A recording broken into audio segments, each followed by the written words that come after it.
नमस्कार, आप देख रहे प्राइम न्यूज और मैं हूं आपके साथ आलोक शुक्ला। उत्तराखंड की सियासत में दोपहर तकरीबन 1 बजे से शुरू हुई पशुपेश पर शाम आते आते विराम लग ही चुका है। शाम करीब 4:30 बजे त्रिवेंद्र सिंह रावत मीडिया से मुखातिब हुए और साफ कर दिया कि मुख्यमंत्री के तौर पर उनका कार्यकाल अब खत्म हो चुका है। वैसे अगर देखा जाए तो उत्तराखंड की सियासत में संकट के काले बादल रविवार शाम से ही छाने लगे थे, जब विधानसभा का बजट सत्र अचानक खत्म कर दिया गया, जिसके बाद बस तभी से बैठकों का दौर शुरू हुआ। रातों रात त्रिवेंद्र सिंह रावत गैरसैंण से देहरादून पहुंचे। अगले ही दिन यानी सोमवार को त्रिवेंद्र सिंह रावत को दिल्ली तलब किया गया। तमाम बैठकें हुई। हलचल तो तभी से थी जब गैरसैंण में बजट सत्र अचानक खत्म हुआ, लेकिन बीजेपी के सभी नेता और अधिकारी इस बात को नकारते आए कि नेतृत्व में बदलाव होने वाला है। लेकिन आपके सबसे भरोसेमंद चैनल प्राइम न्यूज ने सबसे पहले आपको यह बताया कि त्रिवेंद्र सिंह रावत ने अपना इस्तीफा दे दिया है, और हमारे खबर दिखाने के तकरीबन 2 घंटे बाद ही इस बात पर मुहर भी लग गई। लेकिन अब सवाल उठता है कि आगे क्या? दिल्ली से आगे का क्या फैसला होने वाला है? दिल्ली क्या जवाब देगी और उत्तराखंड की सत्ता में किसकी ताजपोशी होने वाली है? ऐसे कई सवाल हैं जो उत्तराखंड के भविष्य के लिए काफी अहम है, और इन सवालों के जवाब जानने की कोशिश हम अगले 1 घंटे की बहस में करने वाले हैं। लेकिन बहस को शुरू करें उससे पहले देखिए त्रिवेंद्र सिंह रावत ने इस्तीफे के बाद अपनी प्रेस कॉन्फ्रेंस में क्या कुछ कहा है। जिनको भी कल दायित्व मिलेगा वो उसका निर्वहन करेंगे। मेरी उनके लिए बहुत शुभकामनाएं हैं, और मैं अभी माननीय राज्यपाल को अपना त्याग पत्र सौंप करके आ गया हूं। नहीं, देखिए ऐसा है, मैंने कहा कि ये सामूहिक निर्णय होता है और इसका बहुत अच्छा जवाब आपको ले जाना पड़ेगा उसके लिए। तो ये थे त्रिवेंद्र सिंह रावत।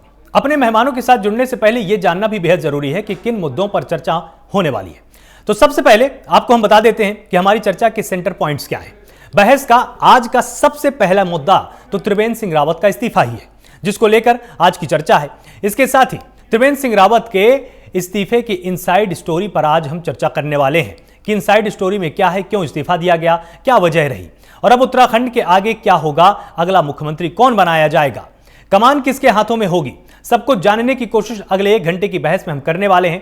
तो ये 3 अहम मुद्दे हमारे होने वाले हैं कि इनसाइड स्टोरी क्या है, इस्तीफे की वजह क्या है, और साथ ही आगे क्या होने वाला है, अगला मुख्यमंत्री कौन होगा, कौन ऐसा व्यक्ति होगा जिसके सिर पर ताज सजेगा। अब आइए आपको हम तमाम बड़ी बातें भी एक बार बता देते हैं कि छोटे से गांव से निकलकर सीएम पद तक पहुंचे हैं त्रिवेंद्र सिंह रावत। ये इनके जीवन से जुड़ी हुई तमाम बातें हैं, कभी कल्पना नहीं की थी पार्टी इतना बड़ा पद देगी। ये आज उन्होंने प्रेस कॉन्फ्रेंस में सबके सामने स्वीकार किया। उत्तराखंड का सीएम रहना मेरे लिए परम सौभाग्य की बात है। उन्होंने एक तरह से धन्यवाद दिया है केंद्रीय संगठन को कि बीजेपी सभी को मौका देती है। ये हमारा अंदरूनी लोकतंत्र है कि हम मेरी तरह का कार्यकर्ता भी मुख्यमंत्री बन सकता है, ये बड़ी बात है। 4 साल पूरे होने में 9 दिन कम रह गए हैं। ये भी एक बड़ी उपलब्धि त्रिवेंद्र सिंह रावत की रही है। और साथ ही दिल्ली से अच्छा जवाब मिलेगा कि क्यों हटाया गया। जब उनसे किसी ने पूछा कि आपको हटाया क्यों गया, तो उन्होंने कहा कि दिल्ली से इस तरह का प्रश्न पूछना चाहिए, वहां से जवाब सही मिलेगा। साथ ही उन्होंने यह भी कहा कि महिला बच्चों के लिए हमने हमेशा तत्परता के साथ काम किया है। लंबे समय से मैं राजनीति में हूं और इसका मुझे बहुत ही ज्यादा एहसास रहा है कि देवभूमि की सेवा करने का मुझे मौका मिला है। ये मेरे लिए सौभाग्य की बात है। उन्होंने परम सौभाग्य की बात कही। सीएम की रेस में कौन कौन है? धन सिंह रावत ये सीएम की रेस में है। साथ ही सतपाल महाराज जो कि मंत्री भी हैं, ये भी रेस में लगातार चल रहे हैं। आपको बताएं कि अजय भट्ट सांसद हैं, ये भी रेस में लगातार बने हुए हैं। कद्दावर चेहरा है उत्तराखंड के। और साथ ही अनिल बलूनी सांसद के तौर पर हैं, राज्यसभा सांसद हैं, लेकिन इनका नाम भी बहुत ऊपर चल रहा है। साथ ही जो शिक्षा मंत्री रमेश पोखरियाल निशंक, वो भी इस रेस में आगे चल रहे हैं। तो ये 4-5 नाम बहुत ही ज्यादा प्रमुखता से इस वक्त आगे चल रहे हैं कि अगले दावेदार यही हो सकते हैं। धन सिंह रावत, सतपाल महाराज, उसके साथ अजय भट्ट जो कि सांसद हैं, साथ ही अनिल बलूनी हैं जो कि सांसद है, और रमेश पोखरियाल निशंक ये भी इस पूरी की पूरी रेस में शामिल है। तो 5 अहम चेहरे हैं कि सीएम की रेस में ये 5 चेहरे होने वाले हैं। अब देखने वाली बात होगी कि केंद्रीय आला कमान किस पर अपनी मुहर लगाते हैं और विधायक दल किस नाम को लेकर सबसे ज्यादा अपनी उत्सुकता, अपना उत्साह दिखाता है। क्योंकि इस बार यह जरूर ध्यान में रखा जाएगा कि विधायक दल की जो मंशा होगी वो किसको सपोर्ट करते हैं, वो किसको एक कद्दावर नेता के तौर पर देखते हैं, किसकी स्वीकार्यता जनता के बीच में साथ साथ विधायक दल के बीच में होगी, उसी पर मुहर अब की बार लगने वाली है। क्योंकि इस बात का रिस्क बिल्कुल भी संगठन इस बार नहीं लेगा, क्योंकि चुनाव बहुत जल्द होने वाले हैं। 7 से 8 महीने की अहम जिम्मेदारी होने वाली है। तो अगर विधायक दल संतुष्ट होगा तभी नाम पर मुहर लगेगी। ये बहुत जरूरी बात इस बार हो सकती है। तो हमने आपको यहां पर 5 नाम दिखाए कि किस तरह से धन सिंह रावत, उसके बाद सतपाल महाराज और अनिल बलूनी, अजय भट्ट और साथ ही रमेश पोखरियाल निशंक, ये अहम चेहरे होने वाले हैं जिनके नाम पर मुहर लग सकती है। तो यहां पर आज हम बहस में यह समझने की कोशिश करेंगे कि किसके सिर पर मुख्यमंत्री का ताज सजेगा। लगातार हम आपको नाम दिखा ही रहे हैं। किसको मिलेगी उत्तराखंड की कमान, यह बहुत ही अहम सवाल आज होने वाला है। उत्तराखंड में अब आगे क्या होने वाला है, तैयारी क्या होने वाली है, क्योंकि पक्ष ने अपनी तैयारी की है, विपक्ष की क्या तैयारियां हैं, क्या वो लगातार उसी तरह से घेरेबंदी करते रहेंगे और दिल्ली जवाब देगी इस चीज के मायने क्या हैं, किसको मिलेगा ताज। क्या दिल्ली ने पहले से ही तय कर लिया या अभी भी रात में इसका मंथन होना बाकी है, जिसके चलते इस सवाल के जवाब को टाला गया है। क्योंकि टीएसआर से भी जब ये सवाल पूछा गया वो भी इस जवाब को टाल गए और तमाम जो कद्दावर नेता हैं बीजेपी के, जब उनसे हमारे पत्रकारों ने सवाल पूछे तो उन्होंने इसका जवाब ना देना ही जरूरी समझा। उन्होंने कहा कि इंतजार कीजिए। अब इस इंतजार के पीछे क्या कुछ छिपा हुआ है, इस पर आज हम बहस करेंगे, जानने की हम कोशिश करेंगे जो हमारे साथ प्रवक्ता होंगे बीजेपी के, कि आखिर क्या कहीं ना कहीं से सूत्रों से इसकी जानकारी उनके पास है या वो भी अभी इंतजार कहने की बात ही कहते हैं। देखने वाली बात होगी। हमारे साथ जो प्रवक्ता होंगी गर्मा दसोनी, वो यहां पर कांग्रेस का पक्ष रखेंगे, उनसे समझने की कोशिश करेंगे कि अब विपक्ष की क्या तैयारी है। इन मुद्दों पर आज हम चर्चा करने वाले हैं कि आखिर इस्तीफा क्यों हुआ, इस्तीफे की इनसाइड स्टोरी क्या है, क्या कुछ वजहें रही, अब आगे क्या होने वाला है, अगला मुख्यमंत्री कौन होने वाला है। इन तमाम मुद्दों पर अब हम चर्चा करेंगे और समझने की कोशिश करेंगे, क्योंकि यहां पर विपक्ष की बात भी बहुत जरूरी है। और त्रिवेंद्र सिंह रावत ने आज जो बड़ी बातें बोली वो भी आपको एक बार फिर से यहां पर याद दिला देते हैं। छोटे से गांव से आए थे, कभी कल्पना नहीं की थी कि पार्टी इतना बड़ा पद देगी। ये एक तरह से उन्होंने धन्यवाद किया अपने केंद्रीय संगठन को और उत्तराखंड का सीएम रहना मेरे लिए परम सौभाग्य की बात है। ये बात दोहराना नहीं भूले। तो बीजेपी सभी को मौका देती है, ये बात त्रिवेंद्र सिंह रावत ने यहां पर कही है। तमाम मेहमान हमारे साथ जुड़े हुए हैं, आपको एक बार उनसे रूबरू करा देते हैं। विनोद सुयाल हमारे साथ, प्रवक्ता बीजेपी हैं, बहुत बहुत स्वागत है आपका प्राइम न्यूज पर। हमारे साथ गर्मा दसोनी है, प्रवक्ता कांग्रेस है, बहुत बहुत स्वागत है आपका प्राइम न्यूज पर। अरविंद शुक्ला है, राजनीतिक विश्लेषक के तौर पर हमारे साथ जुड़े हैं, बहुत बहुत स्वागत है आपका। और हमारे साथ मनीष पांडे हैं, ब्यूरो चीफ हैं प्राइम न्यूज के, आपका भी बहुत बहुत स्वागत है। सबसे पहले आपके ही पास आते हैं मनीष जी। जिस तरह से लगातार तस्वीरें बदली, बहुत तेजी के साथ बदली, ऐसा लग रहा था जैसे कोई सिनेमा चल रहा है, और प्राइम न्यूज ने हर पल हर सेकंड अपने दर्शकों को इसकी खबर दी। इस्तीफे से 2 घंटे पहले हमने अपडेट कर दिया था प्राइम न्यूज पर 1:45 पर आज दोपहर में कि सत्ता परिवर्तन हो सकता है। क्या बड़ा अपडेट है अभी इस समय हमारे दर्शकों के लिए?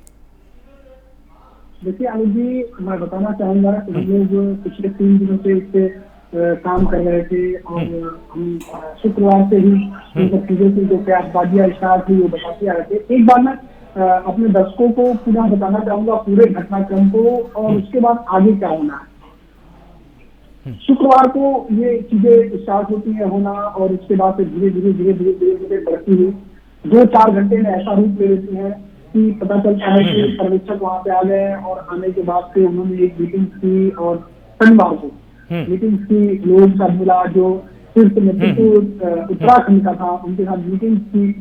वहां जब मीटिंग के बीच से त्रिवेंद्र सिंह रावत जी निकले तभी ये स्पष्ट हो गया, जो कि हम लोग का 10 साल का जो पत्रकारिता का तजुर्बा है, कि कुछ तो गड़बड़ है।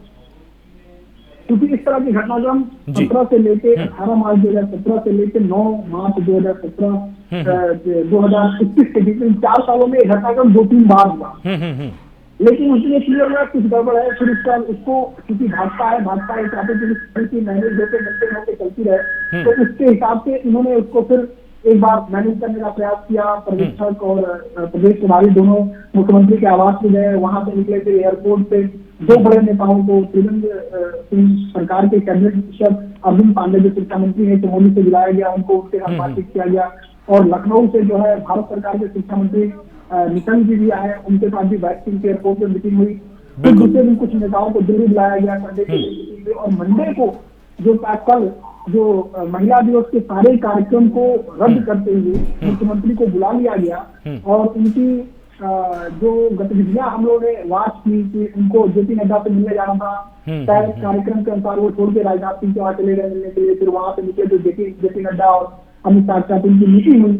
मीटिंग समाप्त होने के बाद जो वो अनिल बलूनी से आ गए और 1 घंटे की मीटिंग हुई, उस समय ये पिक्चर क्लियर हो गया कि त्रिवेंद्र सिंह रावत की विदाई तय है।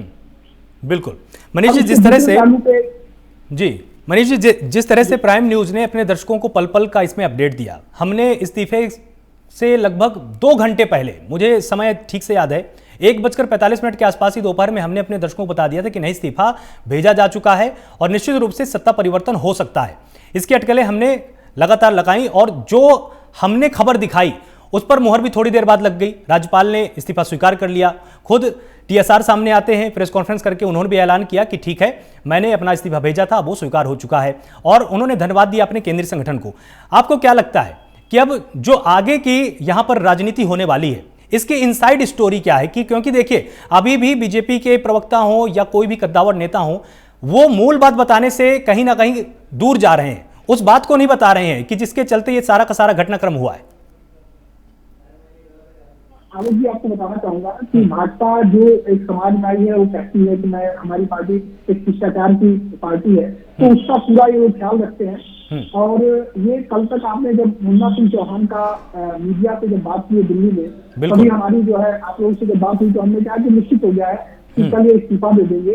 कि उन्होंने कहा कि सब कुछ ठीक है, ऑल इज वेल, सब ठीक है, ऐसा कुछ नहीं है, और कल उनको आना था और यहाँ पे हम आते जाते, तो हमने कल क्लियर किया था कि ये होना है। अब आगे के क्रम में क्या है कि भाग दौड़ और सारी चीज चल रही है, लेकिन जब तक भारतीय जनता पार्टी विधानमंडल दल की बैठक अपनी पूरा नहीं करेगी, तब तक नाम का अनाउंस नहीं करेगी। उनको अनुमोदक प्रस्तावित जो है नाम को अनुमोदित करेगा, प्रस्तावित करेगा, और उसका भी अनाउंस करेंगे।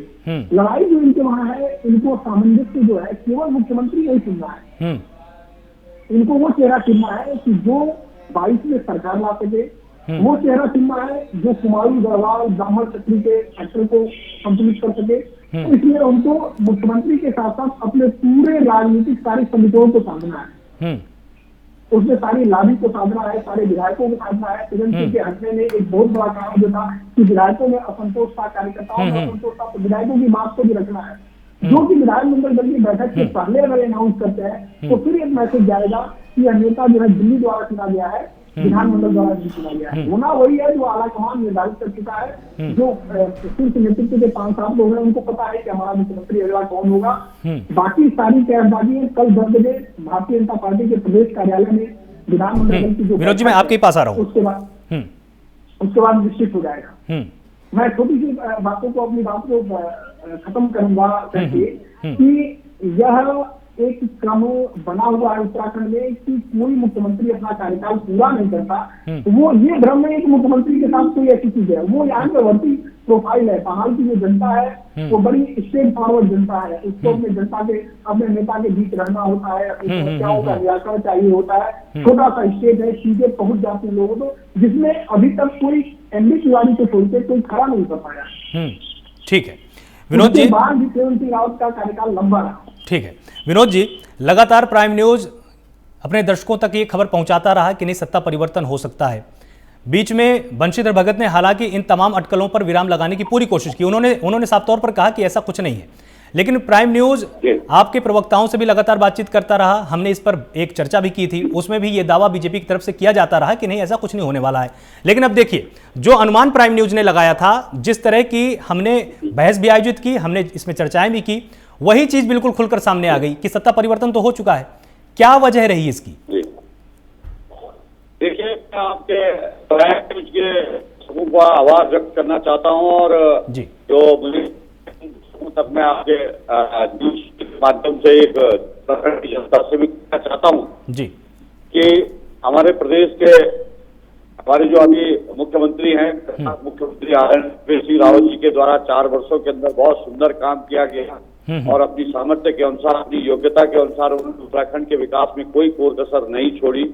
हमारी केंद्र की डबल इंजन की सरकार ने भी जिस तरह से उत्तराखंड के अंदर कनेक्टिविटी से लेकर पूरे काम अच्छे ढंग से करने का प्रयास किया है, वो सब जनता के बीच में कोविड-19 के समय जिस तरह से उत्तराखंड की जनता को 5 लाख लोग जो उत्तराखंड वापस आए, उनको संभाला, उनकी व्यवस्था करना, और उत्तराखंड की जनता के अंदर जिस तरह से 13 जिले, 13 डेस्टिनेशन जो हमारे राजधानी बनाए, उसको पूरा किया।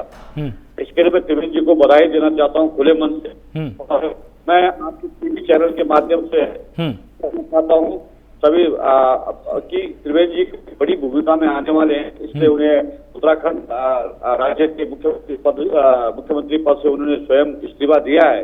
आपने भी देखा है, इस्तीफा दिया, इस्तीफा देने के बाद वो और बड़ी भूमिका में आएंगे और उत्तराखंड राज्य के अंदर कल 11 बजे विधानमंडल दल की बैठक होगी। तो सब लोकतांत्रिक पार्टी में विश्वास रखने का लोग है, इसलिए विधायकी जो है तो जो विधानमंडल की बैठक होगी इसमें ही नेता का चयन होगा और पार्टी पर मोहर जहां तक ये आरोप लगाए जा रहे हैं कि हमने मुख्यमंत्री बदले हैं। मेरा कहना है कि जिनके घर शीशे के बने होते हैं वो दूसरे घर में पत्थर नहीं फेंका करते हैं। और इंदिरा गांधी के जमाने की याद अगर आपको दिलाऊं तो रात में मुख्यमंत्री बदल देते थे, राजीव गांधी के जमाने में रात में मुख्यमंत्री बदल देते थे। पिछली बार उत्तराखंड राज्य में बोपन्ना जी की सरकार अच्छे ढंग से चल रही थी तो हरीश रावत जी ने उनकी सरकार को पलटा के रखा और उनकी सरकार बदल दी।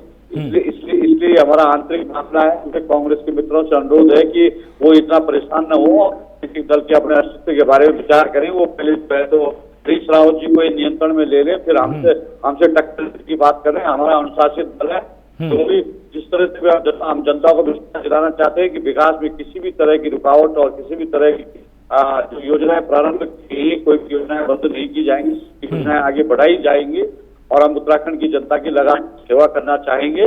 और कोई सवाल हो दूसरे शहर में जाना हो तो आप पूछ सकते हैं। जी, तो मतलब आपका दावा बिल्कुल स्पष्ट है कि किसी भी तरह की कोई कमी नहीं थी, किसी भी तरह की कोई शिकायत नहीं थी, कोई शिकवा नहीं था, कोई समस्या नहीं थी।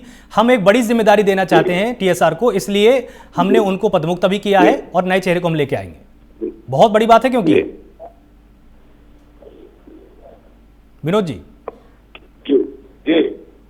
मतलब शिकायत कोई नहीं थी, आप एक बहुत बड़ी जिम्मेदारी उनको देने जा रहे हैं। कोई आरोप नहीं, कुछ नहीं, बिल्कुल होकर उन्होंने अपने मन से इस्तीफा दिया है और अन्य पार्टी का अन्य जिम्मेदारी उन्हें बड़ी मिलेगी। निश्चित रूप से बहुत अनुभवी नेता है, हमारे वैचारिक कार्यकर्ता से लेकर और नेता तक उनका सफर मुख्यमंत्री तक का सफर उनका रहा है और आगे भी उनका जारी रहेगा। आप जानते हैं हमारे यहाँ पिछली बार निशंक जी को भी बदला गया था, वो केंद्रीय शिक्षा मंत्री के रूप में बहुत भूमिका में है। तो इस तरह से ऐसी कोई बात नहीं है। विरोधियों से अनुरोध है कि आप इसकी ज्यादा चिंता न करें, अपने दलों की चिंता करें। हमारे दल को हम अपने आप समझा लेंगे, हम अपने दल का सामंजस्य बिठा लेंगे, हम जनता का कतई हित दें। ठीक है, जवाब ले लेते हैं। गरिमा जी, जिस तरह से आपने इनको सुना, इनका तो बिल्कुल ठीक तौर पर दावा है कि किसी भी तरह की समस्या नहीं थी हमारी उसमें दल में, हमने कोई अंदरूनी ऐसा कोई मामला नहीं किया है जिसके चलते इस तरह का कदम उठाया गया है आला कमान द्वारा। हम एक बड़ी जिम्मेदारी देने जा रहे हैं उनको। देखिए, बड़ी हास्यास्पद बात यहाँ पर बड़े भाई सुयाल जी ने कही। कैसे किसी के गले उतरेगी ये बात, आप बताइए। ये जनता के बीच में जाकर क्या कहेंगे आप? ये कहेंगे कि हमारी सरकार बहुत अच्छा काम कर रही थी, बस हमारा मुख्यमंत्री निकम्मा था, वो नाकाबिल था, वो फिसड्डी था, वो नो वर्क सीएम था, इसलिए हमने उसको बदल दिया। ये आखिर जाएंगे तो कहेंगे क्या? और जो नया आएगा मुख्यमंत्री, वो क्या गारंटी है कि वो दागी नहीं होगा? वो कौन गारंटी देगा कि उसके ऊपर आरोप नहीं लगे होंगे? और इन्होंने कहा बहुत सुंदर कार्य हमारे मुख्यमंत्री ने किया। अगर कार्य मैं गिनाना शुरू करूं, मुख्यमंत्री के कारण मैं बताती हूँ। दो जो प्रमुख कारण मुझे नजर आते हैं जाने के, वो ये है कि जो इन्होंने कहा कि जिनके घर शीशे के होते हैं वो दूसरों के पत्थर नहीं फेंका करते। ये बात अगर 2016 में आज ही के महीने, समय काल और चक्र देखिए, मार्च का ही वो महीना था, 16 तारीख वो तारीख थी जब इन्होंने उत्तराखंड के द्वारा चुनी हुई, यहाँ की प्रबुद्ध जनता के द्वारा लोकतांत्रिक ढंग से चुनी हुई सरकार को अनस्टेबल करने के लिए 10 हमारे विधायक के तोड़ कर ले गए चार्टर प्लेन से, उनको उड़ा के दिल्ली बंबई पता नहीं कहाँ इन्होंने छुपा कर रखा। तो वही बात इन पर फिर बैठती है कि इनको वो हरकत उस वक्त नहीं करनी चाहिए थी, क्योंकि हमारे बड़े कह गए जो दूसरों के लिए गड्ढा खोदता वो उसमें गिरता है। आज वही हालत, वही महीना और 4 साल बाद भाजपा को उन्हीं लोगों ने अनस्टेबल कर दिया जो यहाँ से वो लेकर गए थे वहां। एक कारण इनकी नेतृत्व परिवर्तन का या सरकार का इतनी किरकिरी होने का ये है कि इनको अपने 57 विधायकों में से एक भी काबिल विधायक वो नहीं मिला जिनको ये 3 मंत्रिमंडल सौंप सकते। 3 हमारे पद खाली रहे और बहुत महत्वपूर्ण विभाग लेकर मुख्यमंत्री बैठे रहे। 55 विभाग लगभग उनके पास हैं। आपदा है, पीडब्ल्यूडी है, आबकारी है, वित्त है, स्वास्थ्य है, ये सारा कुछ वो अपने पास लेकर बैठे रहे। लेकिन अपने विधायकों पर ना उन्होंने ट्रस्ट किया, न उनको इस लायक समझा कि उनको मंत्री बनाया जा सके। पहला कारण तो ये हो गया कि वहीं से असंतोष जो है वो विधायकों में हो गया। दूसरा, जो लगातार मातृशक्ति का इन्होंने अपमान किया, जिस दिन से ये सत्ता पर काबिज हुए, पहले झूठ भी बहुत बोला इन्होंने, NH-74 के CBI जांच की बात कही, बैकफुट पर आ गए। मदन कौशिक ने विधानसभा में कहा कि कोई THDC नहीं बिक रहा है, कांग्रेसियों को तो सपने आते हैं, वो बिक गया, हमारी नाक के नीचे से वो चला गया। अब आप देखिए कि मातृशक्ति का अपमान इन्होंने कैसे किया। 3 दिग्गजों ने महिलाओं का यहाँ उत्पीड़न किया, सबके सब भाजपा के थे, और इन्होंने गलबैया डाली उन तीनों के। इन्होंने उनको दरकिनार या इग्नोर करने के बजाय या दंड दिलवाने के बजाय या उन मातृशक्ति को न्याय दिलाने के बजाय इन्होंने मंच साझा किया उनके संगे। एक इनका रुड़की का मेयर है, एक इनका द्वाराहाट का विधायक है, एक इनका संगठन महामंत्री है। तो महिलाओं का यौन उत्पीड़न हुआ। घाट में आपने देखा 1 मार्च को महिलाओं के ऊपर लाठीचार्ज हुआ। जब घर घर मोबाइल वैन से दारू इन्होंने बांटी तो हमारी मातृशक्ति इनसे नाखुश हुई। जब मातृशक्ति 120 ज्यादा इन्होंने शराब की दुकानें खोली पूर्ववर्ती कांग्रेस सरकार से, तो मातृशक्ति उतरी सड़कों पर, इन्होंने उनको जेलों में ठूसने का काम किया। इन्होंने उत्तरा पंत के साथ जो किया, जो एक शिक्षिका थी, वो बहुत वायरल हुआ। इनका मीडिया मैनेजमेंट अगर अच्छा होता तो शायद उत्तरा पंत का जो हश्र किया था मुख्यमंत्री ने उसको कहीं मैनेज कर पाते, ये लोग मीडिया को मैनेज कर पाते। तो कहने का मतलब है कि चारों तरफ से मुख्यमंत्री जी का एक बहुत ही खराब प्रदर्शन रहा। एक अच्छे प्रशासनिक मतलब गरिमा जी, आपका संकेत ये है, आपका मतलब संकेत ये है कि जनता तो खुश थी ही नहीं, साथ ही जो इनके साथी थे, जो इनके अधिकारी थे, जो इनके विधायक दल के तमाम नेता थे, वो भी इनके साथ खुश नहीं थे। नहीं, देखिए, जनता की बातों पर और विपक्ष की बातों पर आज भाजपा ने खुद मोहर लगा दी। भाजपा ने इस बात की पुष्टि कर दी कि नहीं, हमारी सरकार आपके मन मुताबिक नहीं चल रही थी। जो आपकी अपेक्षाएं थी उसके हिसाब से हमारी सरकार 4 साल से बस हम किसी तरह से घसीटने का काम कर रहे थे। असंतुष्ट जनता है, और जनता का कसूर क्या है? मैं तो हर चैनल पर जाकर पहले भाजपा से ये पूछ रही हूँ। हमारी जनता ने देखा कि हर 2 साल में, हर 1.5 साल में यहाँ मुख्यमंत्री बदलने का चलन भाजपा करती है। पिछले अपने 5 साल का इनका कार्यकाल देखें, 7 से 12 वाला, अगर हम अंतरिम सरकार भी देखें इनकी 2000 से 2002 में, तो नित्यानंद स्वामी जी और कोश्यारी जी बना दिए 2 साल में। उसके बाद 7 से 12 में इन्होंने 3 बार मुख्यमंत्री बदले। तो जब जनता आजिज आ गई और जनता ने देखा कि अब अस्थिर सरकार हमें नहीं चाहिए, एक स्टेबल गवर्नमेंट चाहिए, तो जनता ने पूरा प्यार और विश्वास इनको दिया। इनका केंद्र में भी सरकार थी, इसलिए यहाँ भी बना दी, डबल इंजन की सरकार दे दी, 57 का बहुमत दे दिया, और होते होते वो बहुमत 58 का 60 का हो गया था। अब आप अपने कुनबे को नहीं संभाल पाए, आप अपने संगठन सरकार को नहीं संभाल पाए, और जनता के प्यार और विश्वास का बदला आपने क्या दिया? आपने फिर अस्थिरता के अंधे कुएं में हमें धकेल दिया। अब जो आएगा, क्या वो जादू की छड़ी लेकर आएगा? क्या वो राम राज्य ला देगा मात्र 10 महीने में? क्या वो उन घाव, उन छालों में मलहम लगा सकेगा जो कोरोना काल में इस पीड़ित जनता के दिलों में आपने दिए हैं? युवा वर्ग जो शिक्षित बेरोजगार हमारा है, उस पर लाठियां भाजी गई।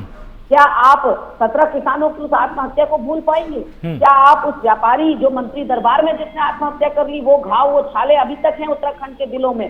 और कोरोना काल में मजबूरी का ही पलायन सही, मजबूरी में रिवर्स पलायन हुआ था। वो एक गोल्डन अपॉर्चुनिटी के रूप में मैं देखती हूँ कि सरकार के पास एक गोल्डन अपॉर्चुनिटी थी। सामरिक दृष्टि से भी हमारे गांव खाली हो रहे हैं, वीरान पड़ते चले जा रहे हैं, बहुत पलायन हमारे वहां से हो रहा है। 4 लाख लोग वापस आए, आप 1 लाख को भी नहीं रोक पाए। आप अपनी योजनाओं से उनमें विश्वास नहीं जागृत कर पाए। अपनी योजनाओं से बार बार आपने अपना मखौल उड़वाया। आपने जो है गैरसैंण को कमिश्नरी घोषित कर दिया, बिना जिला हेडक्वार्टर घोषित किए। तो आपने अपनी मजाक उड़वाई। आपके अजय भट्ट जी उस बात पर मोहर लगा रहे हैं कि ये गलत फैसला हो गया सरकार का, और आंदोलनकारियों की, शहीदों की भावनाओं का अपमान करते हुए आपने इस प्रदेश को 2-2 राजधानियों का दंश दे दिया। क्या इतने अमीर हैं हम कि हम, या इतने आराम तलब है कि गर्मियों में यहाँ चले जाएंगे और जाड़ों में यहाँ चले जाएंगे? आपका शरीर इस काबिल नहीं है कि आप एक राजधानी में रह सके। क्या जो लोग गैरसैंण में रहते हैं या जो लोग देहरादून में रहते हैं, क्या वो इंसान नहीं है? इसके अलावा बहुत सी ऐसी बातें हैं, मैं आपको बताना चाहती हूँ। चाहे मेनका गांधी का वो पत्र हो जिसमें वो भेड़ और ऊन विभाग की CBI जांच की और करोड़ों के घोटाले की बात कर रहे हैं। पूरन परस्याल ने विधानसभा में कार्य स्थगन प्रस्ताव लाए और कहा मेरी सरकार भ्रष्टाचार को संरक्षण दे रही है। अब सतपाल महाराज ने कहा सूर्यधार झील का जो है वो जांच होनी चाहिए क्योंकि एस्टिमेट से ज्यादा पैसा लग गया। स्कूल की जो घोटाले हैं उसकी फाइलें नाक के नीचे से गायब हो गई या करवा दी गई। कर्मकार बोर्ड में 400 करोड़ का घोटाला मुख्यमंत्री की नाक के नीचे हो गया कि पहले सिटिंग मुख्यमंत्री हैं जिनके ऊपर हाईकोर्ट ने सीबीआई की जांच और वो भी भ्रष्टाचार के आरोपों की सीबीआई जांच की बात कही है। तो नैतिकता के आधार पर तो इनको इस्तीफा बहुत पहले दे देना चाहिए था। अब उत्तराखंड का मेरे समझ में नहीं आया, मैं इसको सौभाग्य कहूं कि एक बार हम अरविंद जी के पास एक बार चलते हैं। ठीक है, आता हूं मैं आपके पास गर्मा जी। मैं इजाजत चाहूंगी आपसे, मैंने समय दे रखा है दूसरे चैनल को भी। मुझे लगता है मेरी बात जितनी निकल कर आनी थी वो आ गई है और मैं आपसे क्षमा चाहते हुए इजाजत चाहूंगी। नहीं, अगर आप थोड़ी देर अगर आप और हमारे साथ जुड़े रहती तो और अच्छे से विश्लेषण हो पाता। मैंने कहीं और समय भी दे रखा है आलोक जी, मेरे मिसअंडरस्टैंडिंग हो गई थी, मुझे आधे घंटे की लगी ये डिबेट, मुझे पता नहीं था 1 घंटे की है। आई एम सॉरी, मैंने टाइम दे रखा किसी और चैनल। चलिए कोई बात नहीं। अरविंद जी हमारे साथ जुड़े हुए हैं। अरविंद जी, जिस तरह से गर्मा जी ने बताया कि जो बीजेपी का दावा है कि सब कुछ ठीक है, लेकिन गर्मा जी का ये कहना है कि तमाम ऐसी शिकायतें आ रही थी पीछे से। आपको भी याद होगा कि जिस तरह से हरक सिंह रावत के सुर बार बार सुनाई देते थे लेकिन उसको नजरअंदाज किया गया। आपको क्या लगता है एक राजनीतिक विश्लेषक के तौर पर कि पहाड़ प्रदेश की राजनीति में क्या ये चीजें पहले टाली जा रही थी जो आज हुई हैं, या इस पर पहले से ही केंद्रीय संगठन को कोई एक्शन लेना चाहिए था? देखिए, गर्मा जी की बात से मैं सहमत नहीं हूँ। अब वो चली गई, जवाब नहीं सुन पाई, उनके काम की बात थी कि देखिए कोई विपक्ष ने बहुत कोई विशेष मांग नहीं की, ना कोई ऐसा कोई अभियान चलाया विपक्ष ने तो उनको इस्तीफा देना चाहिए। इस्तीफा हुआ।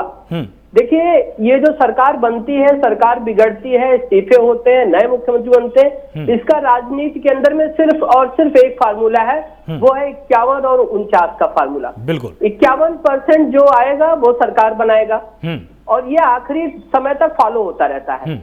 अब मान लीजिए चुने हुए विधायकों में से जिनने भी सरकार बनाई है, अगर उनका 51% कुछ और कह रहा है तो उस समय केंद्रीय में जो बैठे हुए लोग हैं उनको विचार करना पड़ता है। मान लीजिए चुने हुए 57 विधायक में से जो 51% है उन्हें इनको स्वीकार कर दिया, तो अब कोई बड़ा डैमेज हो जाए पार्टी में, इससे अच्छा ये है कि केंद्र उस पर कोई ना कोई अपना फैसला ले ले। अब मुझे लगता है कि ये इनका आंतरिक मामला है और ये इन्होंने अगर इस तरह से इनका मामला है आंतरिक, तो मैं जहां तक समझता हूँ कि बहुत बुद्धिमानी वाला इनका फैसला था।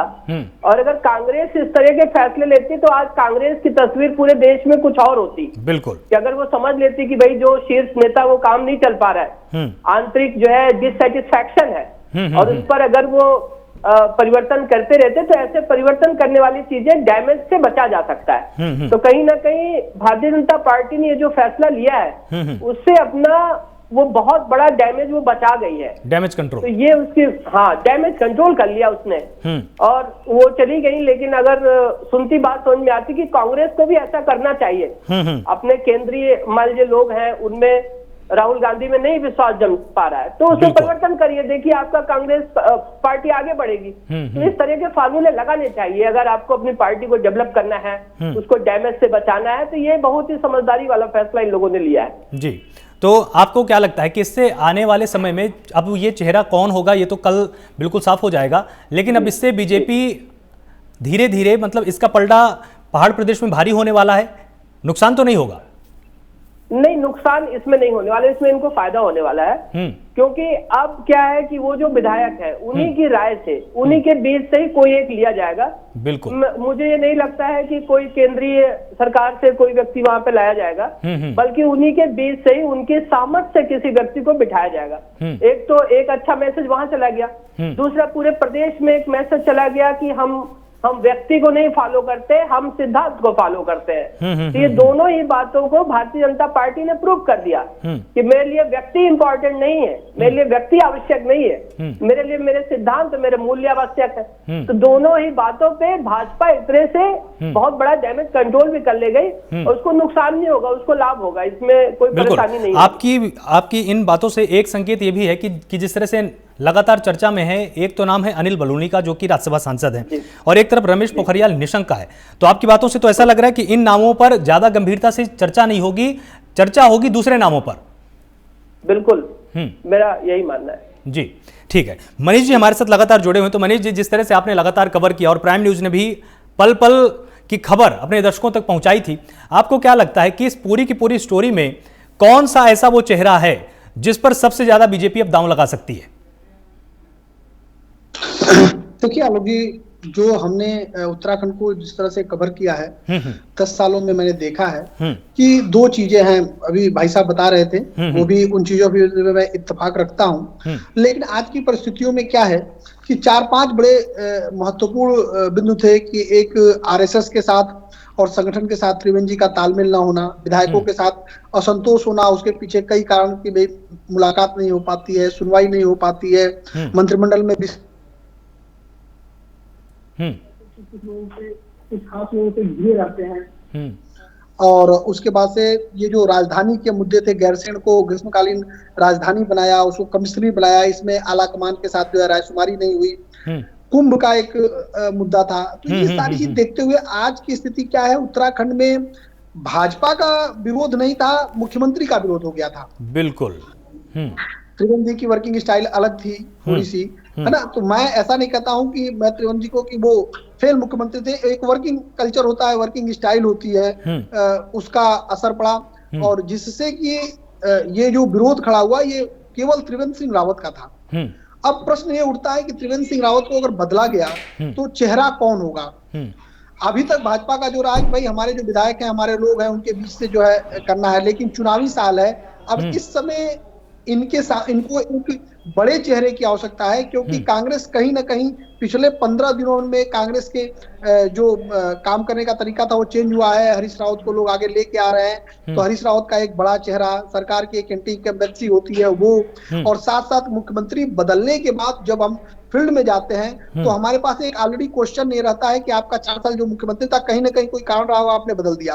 तो भाजपा निश्चित रूप से कही कि भाई कि हमको लगा कि भाई बदलना चाहिए, ठीक नहीं काम कर रहे थे तो हमने तुरंत हटाया। कोई आदमी से कोई मोह नहीं है हमें, ठीक है। तो चेहरा बड़ा होना चाहिए, क्योंकि रिफाइन और बड़े चेहरे के रूप में हम यहाँ पे जो बात करें तो वो अनिल बलूनी जी राज्यसभा सांसद हैं और रूट लेवल पे उन्होंने बहुत काम किया है, रेलवे को लेके, सड़क को लेके, हॉस्पिटल्स को लेके, बड़े जो भारत सरकार की योजनाएं हैं उसको साइलेंटली काम करते रह गए। तो मुझे लगता है कि बाकी सारी चीजें ठीक है, क्योंकि सतपाल महाराज भी हैं, धन सिंह रावत भी हैं, अजय भट्ट भी हैं, लेकिन मुझे जो लगता है, मेरा मानना कि अगर आला कमान कुछ विशेष सोच रखी है इस देवनगरी के बारे में, तो हो सकता है इस एक्सपोजर के, एक बड़े एक्सपोजर के आदमी को लाने का काम कर सकती है, और वो नाम अनिल बलूनी जी का हो सकता है जी। दूसरा नाम मैं मानता हूं अगर विधायकों के नाम पे है तो संगठन की जानकारी है, एक लो प्रोफाइल आदमी जो है धन सिंह जी हैं, वो भी हो सकते हैं। सतपाल महाराज जी की बात करें तो सतपाल महाराज जी का एक अपना सोशल दायरा बहुत बड़ा है, धर्म से जुड़े हुए व्यक्ति हैं और उनकी अनुयायी काफी पूरे देश में है, और एक बड़ा चेहरा वो भी माना जा रहा है, सेंट्रल मिनिस्टर्स रहे और राज्य में भी उनकी अच्छी पकड़ रही, एक पारिवारिक रूप से। देखते हुए मैं ये कहना चाहूंगा कि अभी कल से पहले हम डिसाइड तो नहीं कर पाएंगे, लेकिन अभी भी भाजपा के मन में और भाजपा के लोगों के मन में, कार्यकर्ताओं में, विधायकों में भी ये बात है कि ये 3-4 नाम हैं जो हो सकते हैं जी। और इसमें जिस तरह से नाम एक बहुत ज्यादा है, मतलब चर्चाओं में, वो है उनका रमेश पोखरियाल निशंक का। क्या उनको केंद्रीय मंत्री से हटाकर अभी इस छोटी सी सीमा अवधि के लिए मुख्यमंत्री पद दिया जा सकता है क्या? देखिए, रमेश पोखरियाल निशंक ने जो उड़ती खबर आई कि वो कल रात शायद जो बात हुई होगी, उसके बाद उन्होंने इच्छा नहीं जाहिर की, क्योंकि कोई आदमी सेंट्रल मिनिस्टर है तो वो उनका अभी कार्यकाल 2024 तक है, वो 6-8 महीने के लिए आना और अभी इतना बड़ा चैलेंज एक्सेप्ट करना है, क्योंकि आप मुख्यमंत्री रह चुके हैं तो अनुभव के आधार पर उनसे कहा जा सकता है। लेकिन मुझे लगता है कि जो आज अभी परिस्थितियां जितनी बनी हुई है, मैं शुरू में एक बात कहा कि त्रिवेंद्र सिंह रावत का मीटिंग से निकलना और अनिल बलूनी जी के पास जाना कहीं ना कहीं एक संकेत है कि कुछ न कुछ इंपॉर्टेंट किरदार जो है अनिल बलूनी का है। बिल्कुल ठीक है, पूरे प्रकरण में। अरविंद जी, जिस तरह से आपने इनको सुना, मनीष जी का विश्लेषण बहुत ही कहीं ना कहीं मतलब सटीक भी लग रहा है कि अनिल बलूनी का कहीं ना कहीं इसमें हिडन रोल है, और कहीं ना कहीं इनका भी यहां पर एक अहम किरदार रहा है। आपको क्या लगता है कि अगर चेहरा बदल जाएगा तो जो डैमेज कंट्रोल ये करना चाहते हैं 7 से 8 महीनों के अंदर, क्या जनता उस बात को मान पाएगी, इस बात को पूरी तरह से पचा पाएगी कि चलिए ठीक है, सीएम का आपने चेहरा बदल दिया तो अब हमको आप पर वापस से भरोसा हो गया है, या ये सिर्फ और सिर्फ जो संगठन के स्तर पर है डैमेज कंट्रोल वहीं तक सीमित होकर रह जाएगा? हाँ, ये एक बहुत अच्छा प्रश्न आपने पूछा है और काफी टेक्निकल भी है ये बात। देखिए, जैसा कि इन्होंने बताया कि अनिल बलूनी साहब से मुलाकात हुई, तो संघ के अंदर में ऐसा होता है कि जब पद छोड़ने के लिए मान लीजिए किसी को संकेत हो गया तो जिसको देना है उससे भी बोल दिया जाता है कि एक बार जरा उनसे मिलकर आइए। तो इस विषय पर तो लग सकता है कि हाँ, उनको अवसर मिल सकता है। अब रही बात डैमेज कंट्रोल की, देखिए पब्लिक को इस समय कोई खास कंप्लेन इनसे नहीं है, न इस तरह से कोई बड़ी कंप्लेन है किसी प्रकार से। बिल्कुल ठीक है, अभी इनके इंटरनल डैमेज की बात है। और देखिए 5 साल जब जनता किसी को देख लेती है तो अगली बार उसको डाइजेस्ट कर पाना ये उसके लिए थोड़ी सी परेशानी का सबब रहता है। तो इसमें उसका जनता का तो टेस्ट चेंज ही हो रहा है। जनता खुश होती है थोड़ा सा कि चलो ठीक है, एक नया आ रहा है, शायद कुछ करिश्मा कर दे। जनता को हमेशा एक करिश्मे की आशा होती है, तो उसको लगता है कि एक नया चेहरा आ रहा है तो जनता मुझे लगता है एक्सेप्ट करेगी। जनता को समस्या नहीं होनी चाहिए इसमें। ठीक है, हमारे साथ विनोद सुयाल जी भी फोन लाइन पर लगातार जुड़े हुए। विनोद जी, आपको क्या लगता है, आपने जिस तरह से ये एक बड़ा परिवर्तन किया है, आपको इससे क्या उम्मीदें हैं, आपको इससे क्या फायदे हो सकते हैं और अब आगे की आपकी रणनीति क्या है? देखिए, भारतीय जनता पार्टी एक अनुशासित राजनीतिक दल है और 4 वर्षों के अंदर त्रिवेंद्र जी ने अपनी सामर्थ्य और योग्यता के हिसाब से बहुत अच्छा काम किया है। इसके लिए उनको बधाई भी दी जानी चाहिए। जो हमारा मैनिफेस्टो था, ग्रीष्मकालीन राजधानी गैरसैंण को घोषित किया, अन्य काम जो पहाड़ के विकास के लिए और मैदान के विकास के लिए हो सकते थे, उन्होंने अपनी सामर्थ्य के हिसाब से किया है। मुझे लगता है कि पार्टी उनको कोई अच्छी भूमिका में लाने वाली है और यहाँ उत्तराखंड राज्य के अंदर भी हम एक नए कार्यकर्ता के रूप में नए मुख्यमंत्री आएंगे। तो निश्चित रूप से कल 11 बजे से विधानमंडल दल की बैठक है, तो वही अपना नेता चुनेंगे और केंद्रीय पार्लियामेंट केंद्रीय नेतृत्व उस पर मोहर लगाएगा। इसलिए भारतीय जनता पार्टी में किसी भी प्रकार का कहीं पर कोई मनमुटाव जैसी कोई बात नहीं है। सब कार्यकर्ता और सब पूरी पार्टी एकजुट है। दूसरा विषय, क्योंकि मैंने सुना नहीं, आपके चैनल पर कांग्रेस पार्टी के लोग भी होंगे तो वो लगा रहे हैं कि साहब इन्होंने मुख्यमंत्री बदल दिया। तो मुख्यमंत्री बदलना ही हमारा आंतरिक मामला है।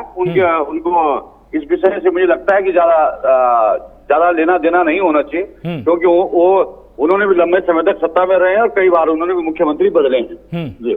यहाँ पर कांग्रेस का ये था कहना, क्योंकि आप उस वक्त जुड़े नहीं थे, गरिमा जी का ये कहना था कि 2 इन्होंने राजधानियां बना दी, बिना वजह कि इन्होंने पैसे खर्च कर दिए, जन सरोकार में कोई काम किया नहीं, तो ये सरकार पूरी तरह से फेल थी, इसलिए डैमेज कंट्रोल करने के लिए इन्होंने चेहरा बदला है।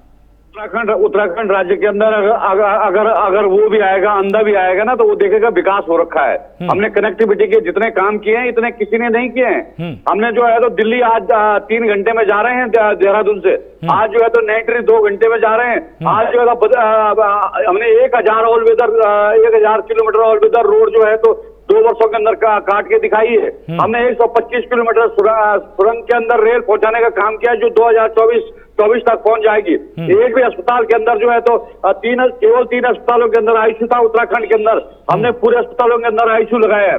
उत्तराखंड के अंदर केवल 1000 डॉक्टर थे, हमने 2500 डॉक्टरों की नियुक्ति की है। हमने कोविड के समय 5 लाख लोग उत्तराखंड आए, हमने उनकी व्यवस्थाएं की और उनको जो है तो उनकी देखभाल की और उनकी संभाल की। गरीबा दौसानी जी तो हवा में तीर चला रही है, तो हवा में तीर चलाने से तो कुछ होता नहीं है।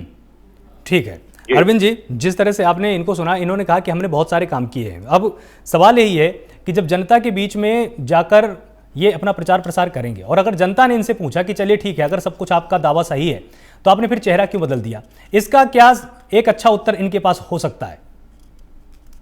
देखिए, वहां की जो जनता है, ये भी बता दें आपके, उनका कम्युनिकेशन बहुत जल्दी होता है और क्योंकि बहुत ज्यादा है नहीं वो, तो ये काफी ज्यादा, और उसके बहुत सारी चीजें जो आप कहिए कि फैसले बाद में होते हैं और काफी जनता को पता भी चल जाता है कि हाँ ये होने वाला है। नीचे पहले वो र्यूमर स्प्रेड हो जाता है ऑलरेडी। ठीक है, तो जनता चूंकि वहां की उसको आदत भी है, क्योंकि वो सभी जो विधायक है वो भी जल्दी आपस में मिलते रहते हैं, कम्युनिकेशन होता रहता है। तो चूंकि भारतीय जनता पार्टी क्या, केंद्र में भी उसकी सरकार है, केंद्र के जरिए से भी बहुत सारे कार्य उसके हैं, बिल्कुल, तो बताने के लिए उनके पास बहुत कुछ है। ऑल इंडिया वाइज भी, वैश्विक तरीके से भी उनके पास बताने के लिए बहुत कुछ है। उनके पास बताने की कमी नहीं, एक खास बात यहाँ पे है। और सत्ता परिवर्तन तो वहाँ की जनता भी अभ्यस्त है, वहाँ पे होता रहता है। तो इसके लिए जैसे वो हम लोग के लिए या और किसी प्रदेश के लिए थोड़ी बहुत बड़ी घटना। और सबसे पहले तो हम प्राइम न्यूज की बहुत बहुत सराहना करते हैं, जैसा उसका नाम है, प्राइम तरीके से और प्रथम तरीके से उसने इस न्यूज को स्प्रेड किया, ये वाकई में सराहनीय है। बहुत बहुत तो शुक्रिया। आप समझिए जी, ये वाकई प्रशंसा के योग्य बात है आलोक जी। बहुत खुशी की बात है कि जैसा इसका नाम है प्राथमिक और प्रथम, उसी हिसाब से सबसे पहले प्रमुख तरीके से ले आना, ये अपने आप में काबिल तारीफ है और जरूर तारीफ होनी चाहिए जी। तो दूसरी बात है कि लेकिन उस बात को सबसे पहले ले आना, आप उसको ले आए बताए, तो जनता कहीं ना कहीं वो इससे अकस्टम्ड है, वो उसको अभ्यस्त है, उसको ज्यादा समस्या नहीं होगी इन चीजों को एक्सेप्ट करने में। बस चेहरा अच्छा होना चाहिए, ये बात है जी। मनीष जी, जिस तरह से आपने इस पूरी खबर को आपने कवर किया, प्राइम न्यूज ने भी अपनी प्राथमिकता के आधार पर इस खबर के पल पल के अपडेट को हमने दिया। एक जो सबसे जरूरी सवाल है इसमें, वो ये कहीं ना कहीं अभी तक छूटा हुआ है। वो सवाल ये है कि मान लीजिए इन्होंने चेहरा बदल दिया, चेहरा बदलने के बाद कोई एक ऐसा नेता ले आए जिसकी स्वीकार्यता भी है, सारी चीजें अपनी जगह पर ठीक हो गई, लेकिन कहीं ऐसा तो नहीं होगा कि वही वाली गलती हो जाए जो कि टीएसआर के समय हुई थी।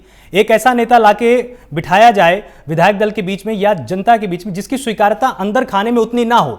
हालांकि विधायक दल देखिए बोलता नहीं खुलकर, लेकिन अब की बार क्या इस चीज का ध्यान रखा जाएगा कि कोई ऐसा चेहरा हो जो विधायक दल को तो पसंद हो ही, साथ ही जनता के बीच में भी उसका मजबूत जनाधार हो। देखिए आलोक जी, मैं केवल भाजपा के परिप्रेक्ष्य में, तब भी हम लोग जब 2012 की बात आए तब भी हम लोग मीडिया में थे, बिल्कुल। तो निशंक जी को हटा के, और यही कुंभ था, कुंभ के बाद निशंक जी को हटाया गया, 2010 के कुंभ के बाद 2011 में हटाया गया उनको, और खंडूरी जी को लाया गया।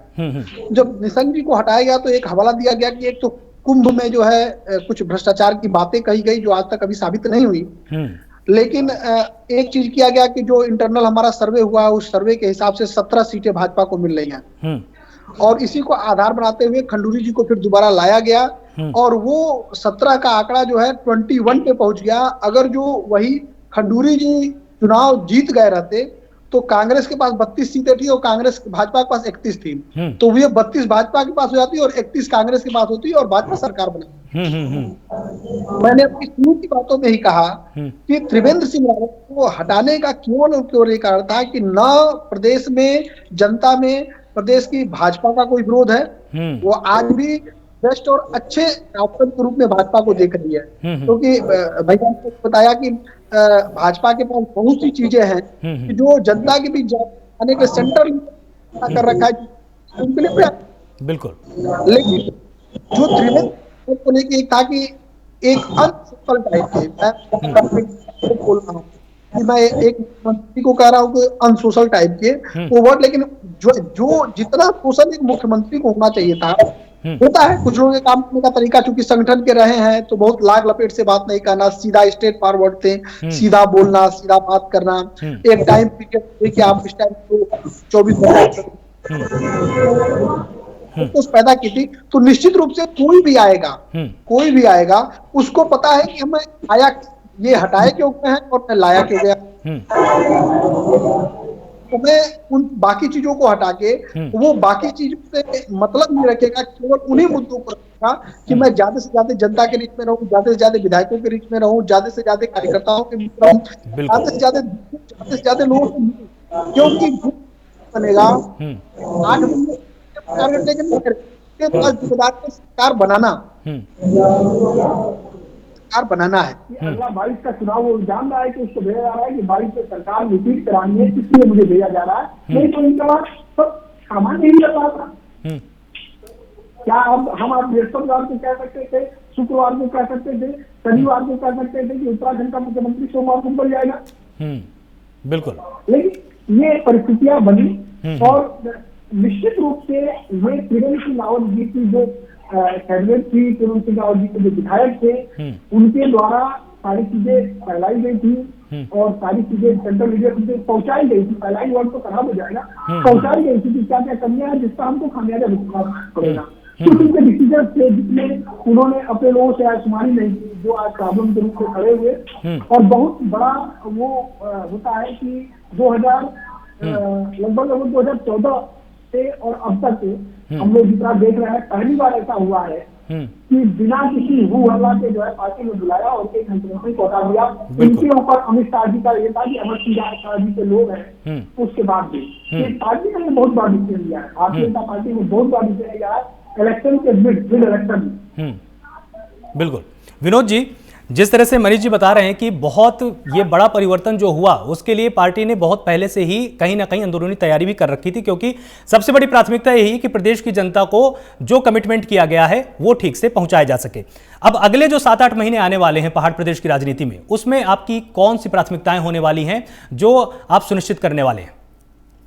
देखिए, मैं पहले भी कह चुका हूं, फिर कह रहा हूं कि जो हमारा घोषणा पत्र है, हमने घोषणा पत्र में जनता से जो वादे किए हैं, हम उन वादों को आगे बढ़ाएंगे और जो हमने योजनाएं, जो हमारी केंद्र की वित्त पोषित योजनाएं हैं या राज्य की जो योजनाएं हमने प्रारंभ की हैं और जो हमें लगता है कि कुछ अन्य योजनाएं हमको प्रारंभ करने हैं, उन्हें हम बहुत जल्दी प्रारंभ करेंगे, क्योंकि हमारी डबल इंजन की सरकार है। और जो काम हमारे जिनमें मुझे लगता है कि कोविड-19 के कारण जो जिनमें व्यवधान पैदा हो गया था, एक साल जो है तो कोविड में चला गया, कई काम नहीं हो पाया, उसमें थोड़ा दिक्कतें रही, उन सबको गति देने का काम भारतीय जनता पार्टी की उत्तराखंड में वाली सरकार करेगी। और मैं फिर दोहरा रहा हूं कि इससे पहले भी काम की गति अच्छी थी, लेकिन कोविड के कारण थोड़ा मुझे लगता है कि थोड़ा कठिनाई यही, राज्य के अंदर उतने संसाधन भी थे, राज्य के पास उतने सोर्स भी नहीं है कि एकदम से राज्य एकदम अपने ऊपर आत्मनिर्भर हो, इसलिए थोड़ा परेशानी रही है। लेकिन किसी भी प्रकार की मंशा और दृढ़ इच्छा शक्ति में किसी भी प्रकार की कोई कमी नहीं थी। काम करने का पूरा प्रयास किया गया और मुझे लगता है कि त्रिवेंद्र जी को किसी बड़ी भूमिका में पार्टी लेगी और निश्चित रूप से जो हमारे आने वाले नए मुख्यमंत्री जी होंगे वो पूरी जी जान से जो है तो इस उत्तराखंड के विकास के लिए अपना, जैसे यहाँ की जनता ने हमें स्नेह और प्यार दिया है, इतने प्रचंड बहुमत हमको दिया, फिर लोकसभा में हमको जिताया, फिर पंचायतों में हमको जिताया, तो हम उनके सपनों पर खड़ा उतरने का हमारा प्रयास रहेगा, क्योंकि उत्तराखंड से भारतीय जनता पार्टी का विशेष लगाव है। इसलिए विशेष लगाव है कि उत्तराखंड बनने के पीछे भारतीय जनता पार्टी है और अटल बिहारी वाजपेयी जी हैं और मोदी जी का आप समझ सकते हैं कितना बड़ा लगाव है। केदारपुरी का उन्होंने इतना सुंदर है तो कितना सुंदर वो किया है। इसलिए हमारी तरफ से कोई कोर कसर नहीं छोड़ी जाएगी। ये हमारा आंतरिक मामला है, इसमें किसी भी तरह की कोई कहीं पर भी किसी भी तरह की कोई नाराजगी नहीं। बिल्कुल, जैसा कि आपने कहा कि ये आपका आंतरिक मामला है, लेकिन आप ये भी बता रहे हैं कि अब हम एक बड़ी जिम्मेदारी टीएसआर को देने जा रहे हैं। क्या आप ये बता सकते हैं प्राइम न्यूज को कि कौन सा ऐसा चेहरा है जो अब आप लाने वाले हैं, क्योंकि इसकी जानकारी देखिए आपको तो होगी होगी। लोकतांत्रिक पार्टी है और नेता विधायक चुनते हैं। अगर पहले ही उसको बोल दिया जाए कि ये नेता हैं तो मुझे लगता है कि लोकतंत्र के लिए ये शुभ संकेत नहीं है। जी है जो तो लोकतंत्र को उसमें विधायक ही नेता चुनेंगे, नेता चुनने के बाद हाईकमान उस पर मोहर लगाएगा।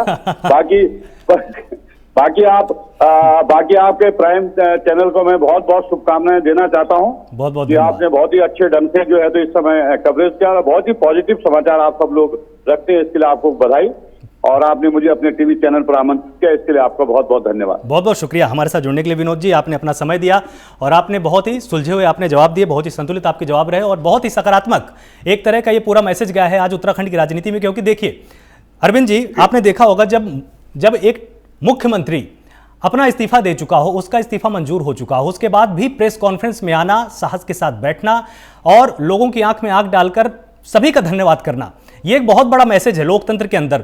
आपको अब क्या लगता है कि आगे की राजनीति में अब क्या होने वाला है? एक तरफ सत्ता पक्ष है, एक तरफ विपक्ष है। सत्ता पक्ष के पास तमाम विकास के वो नमूने हैं, जैसा कि आपने पहले बताया कि हमने इस तरह की योजनाएं चलाई, मुख्यमंत्री स्वरोजगार योजना है, घसियारी योजना की बात भी मुख्यमंत्री ने अभी प्रेस कॉन्फ्रेंस में की थी। वहीं विपक्ष का लगातार ये दावा है कि जितनी भी योजनाओं की बात कही गई थी ये सारी सारी कागजी बातें हैं। उत्तराखंड की राजनीति में अगले 7 से 8 महीने क्या कुछ होने वाला है? देखिए, सबसे पहली बात तो विपक्ष के पास कोई खास रास्ता नहीं है। जैसे त्रिवेंद्रम जी ने बहुत ही शिष्टाचार दिखाते हुए जिस तरह से चीजों को सूदिंग किया, उसको आराम से लिया, तो इसके बाद विपक्ष के पास ऐसा कोई रास्ता नहीं है जो त्रिवेंद्रम जी के पास पहुंचता हो। बिल्कुल, तो वो रास्ता बंद हो गया। इसके बाद में क्या है कि विपक्ष ने कोई ऐसी मजबूत आवाज नहीं उठाई थी कि इनको सीट छोड़नी है। तो कुल मिलाकर जो इनकी बात है तो पूरी की पूरी बात है वो इनका आंतरिक मामला ही है। हाँ, लेकिन ये जो पूरा का पूरा प्रकरण सामने आया है, जिस तरह से इसी के पीछे एक संगठन का कार्य दिखता है और इसी कार्य के लिए कहीं ना कहीं इस समय जो भारतीय जनता पार्टी चारों तरफ अपने परचम लहराती जा रही है, उसके संगठनात्मक कार्य है वो बहुत ज्यादा मजबूत है कि एक उनका संगठन दिखता एक है, लेकिन उसके नीचे बहुत सारी लेयर्स बनी हुई है और सारी लेयर्स में डिवाइडेड है। फिर चाहे आप संघ की बात करते हैं या संघ से जुड़े हुए तमाम 39 संगठन और हैं, वो भी वो जगह जगह पर पहुंचे हुए, तो कहीं ना कहीं ये जो इनकी कार्य करने की विधि है, कार्य करने की प्रणाली है, इसी प्रणाली का ही ये आज रिजल्ट पूरे देश में दिख भी रहा है और इसका फल इनको प्राप्त हो रहा है। जैसा देखिए इनके कार्यकर्ताओं में भी है, वो अभी भी आए, उन्होंने खुशी जाहिर की, उसके बाद में अन्य लोगों ने जो उनके लिए बयान दिया वो भी काफी सकारात्मक बयान देख रहे हैं। आप देखिए किसी भी कार्यकर्ता का कोई भी नकारात्मक बयान नहीं है, मुख्यमंत्री जी नहीं आया, बिल्कुल आ रहे हैं, उनकी तारीफ कर रहे हैं, बराबर तारीफ कर रहे हैं, कोई भी असंतोष किसी प्रकार की। तो यह जो शिष्टाचार है, मुझे लगता है सारी पार्टियों को कम से कम ये शिष्टाचार सीखना चाहिए, बिल्कुल ये अच्छी बात है। जहाँ समाजवादी पार्टी को हमने देखा कितनी आंतरिक कलह रही, यहाँ उत्तर प्रदेश में बहुत कलह रही, पूरा देश जान गया, पूरा विश्व जान गया उसके बारे में। और जहाँ देखिए दूसरा उदाहरण ये रहा, और तो ये एक सीखने वाली बात है, सभी पार्टियों को ऐसा सीखना चाहिए, अपना संगठनात्मक ढांचा ऐसा ही बनाना चाहिए किस प्रकार से शिष्टाचार का मैसेज पूरे देश को जाए, पूरी जनता को जाए कि चाहे जो भी हो लेकिन हमारा शिष्टाचार नहीं टूटा। ये अपने आप में बहुत बड़ी बात है। बिल्कुल मनीष जी, जैसा कि आपने सुना इनको कि शिष्टाचार वाकई में बहुत बड़ी चीज है और वो आज टीएसआर ने कहीं ना कहीं दिखाया कि इस्तीफा देने के बाद, स्वीकार होने के बाद भी उन्होंने सभी का तहे दिल से धन्यवाद किया। एक प्रश्न मैं आपसे यहाँ पर अंतिम रूप से ये भी जानना चाहूंगा कि अब एक तरफ हरदा कैंप है, प्रीतम कैंप है, दूसरी तरफ अब टीएसआर है और एक नया चेहरा होगा मुख्यमंत्री का पहाड़ प्रदेश में, अब वो सामने आएंगे। दोनों में से जब रस्साकशी चलेगी तो जनता के बीच में पलड़ा किसका भारी रहने वाला है? क्योंकि आपने लगातार उत्तराखंड को कवर किया है काफी सालों से, आप वहां की नब्ज जानते हैं। तो जब मुख्यमंत्री का चेहरा चुना जाएगा उसमें प्राथमिकता बीजेपी किसको देने वाली है? क्योंकि सामने यह भी ध्यान रखना है कि हरदा भी है और प्रीतम भी है। देखिए, मैं शुरू में यह कहा कि ये सिलेक्शन जो है एक प्रोसेस है, वो तो भाजपा फॉलो करेगी। क्योंकि आज छोटी सी घटना बताओ कि 1:45 जो हमने ब्रेक किया था, तो हमको सूत्रों से खबर मिला कि माननीय त्रिवेंद्र सिंह रावत जी ने अपना इस्तीफा जो है राज्यपाल के वहां पत्र के माध्यम से भिजवा दिया है। लेकिन फिर जो भी हुआ उनकी बातचीत हुई हो आला कमान से, फिर उन्होंने कहा कि नहीं, इस प्रोटोकॉल को जो प्रोटोकॉल है उसको फॉलो करिए और जाते हुए आप जाके उनको इस्तीफा दीजिए। तो प्रेस कॉन्फ्रेंस को उन्होंने टाला और टाल के फिर वहां गए, आगे फिर प्रेस कॉन्फ्रेंस किया उन्होंने। तो ये जो भाजपा है उसको ये पता है कि हम अपना मुख्यमंत्री जो हटा रहे हैं वो मिशन 2022 के तहत हटा रहे हैं। दूसरा कोई लंबा समय नहीं था कि जिसको चलाने ले जाते। झारखंड में नहीं हटाया, इससे ज्यादा विरोध था झारखंड में, हरियाणा में इससे ज्यादा विरोध था, नहीं हटाया, ठीक है ना। तो उन्होंने देखा कि तो इसका नुकसान हो सकता है, इसलिए उन्होंने कहा कि भाई मिशन 2022 के पास मुख्यमंत्री लाना है और किसके सामने लाना है? हरीश रावत के सामने लाना है। हरीश रावत का बहुत बड़ा पॉलिटिकल कैरियर है, बड़े नेता है इस राज्य के और देश के भी बड़े नेता है और कांग्रेस की 2 जनरेशन के साथ काम किए हैं। कांग्रेस की वो 2 जनरेशन 3 जनरेशन के साथ वो काम कर चुके हैं और उनके सामने लाना तो निश्चित रूप से भाजपा जो समय ले रही है, जो चीजें प्लानिंग कर रही है, तो ऐसा चेहरा लाएगी कि जो उनके सामने खड़ा हो रहा हो। दूसरी चीज, एक भाजपा विजन भी दे रही है कहीं, क्योंकि उत्तराखंड बहुत से मामलों में अंतर्राष्ट्रीय रूप से और देश के लिए इम्पोर्टेंट राज्य है। चाहे चाइना बॉर्डर की बात कर ले हम, चाहे 4 धाम की बात कर ले हम, चाहे टूरिज्म की बात कर ले हम, या दिल्ली से नजदीक इतने उसकी पल्लवित राज्य की बात करें। तो अब भाजपा जो है इसी और जो भाजपा जो है वो इस समय फिक्स वाली परंपरा पे चल रही है कि जैसे एक आदमी के जीवन की सिस्टम होती है कि वो कोई नई चीजें फिक्स करता चला जाता है, तो अपना वर्किंग करें कि जो काम करना है पूरा टाइम में कर दो, कल उसमें कुछ ना रहे। तो उत्तराखंड राज्य को उसी तरह ले रहे हैं और जो उन्होंने दिया इस राज्य को सेंट्रल गवर्नमेंट ने, वो चाइना बॉर्डर के वजह दिया, 4 धाम की वजह दिया। तो एक बड़ा टास्क है, इसलिए अब भाजपा यहाँ पे कोई ऐसा चेहरा बैठाएगी कि जो 22 में सरकार भी बनवाए और उनके जितने मुद्दे हैं जो अंतर्राष्ट्रीय लेवल के हैं, राष्ट्रीय लेवल के हैं और प्रादेशिक लेवल है, उनको पूरा करे। बिल्कुल। तो इस हिसाब से मुझे लगता है कि ये समय ऐसा है कि भाजपा निश्चित रूप से विधायकों के साथ साथ सांसदों के नाम पे जिससे विचार करना पड़ेगा। ठीक है, आप सभी मेहमानों का बहुत बहुत शुक्रिया हमारे साथ जुड़ने के लिए। आप सभी ने बहुत अच्छा यहाँ पर विश्लेषण किया। कांग्रेस ने भी अपना पक्ष रखा कि किस तरह की शिकायतें थी जनता को, जिसके चलते ये हुआ। हालांकि बीजेपी ने यहाँ पर स्पष्ट किया है कि किसी तरह की शिकायत नहीं है, हम टीएसआर को और भी बड़ी जिम्मेदारी देने जा रहे हैं, उसके लिए हमने इस तरह का सत्ता परिवर्तन किया है। हमारे ब्यूरो चीफ मनीष पांडे ने भी यहाँ पर साफ तौर पर विश्लेषित किया कि पूरी की पूरी तैयारियों के साथ अब बीजेपी मैदान में उतरेगी, क्योंकि उनके दिमाग में ये भी है कि सामने हरीश रावत भी हैं, उनसे भी मुकाबला करना है। और वहीं हमारे राजनीतिक विश्लेषक अरविंद जी ने भी साफ तौर पर बताया कि इससे बीजेपी को आगे आने वाले महीनों में फायदा ही होने वाला है, क्योंकि उन्होंने लोकतंत्र का एक बहुत अच्छा उदाहरण पेश किया है। तो देखने वाली बात होगी कि कल क्या कुछ छिपा हुआ है। और यकीन रखिए, प्राइम न्यूज आपको सबसे पहले ये बताने वाला है कि मुख्यमंत्री का चेहरा नया कौन होने वाला। तो बस इंतजार कीजिए और लगातार जुड़े रहिए प्राइम न्यूज के साथ। नमस्कार।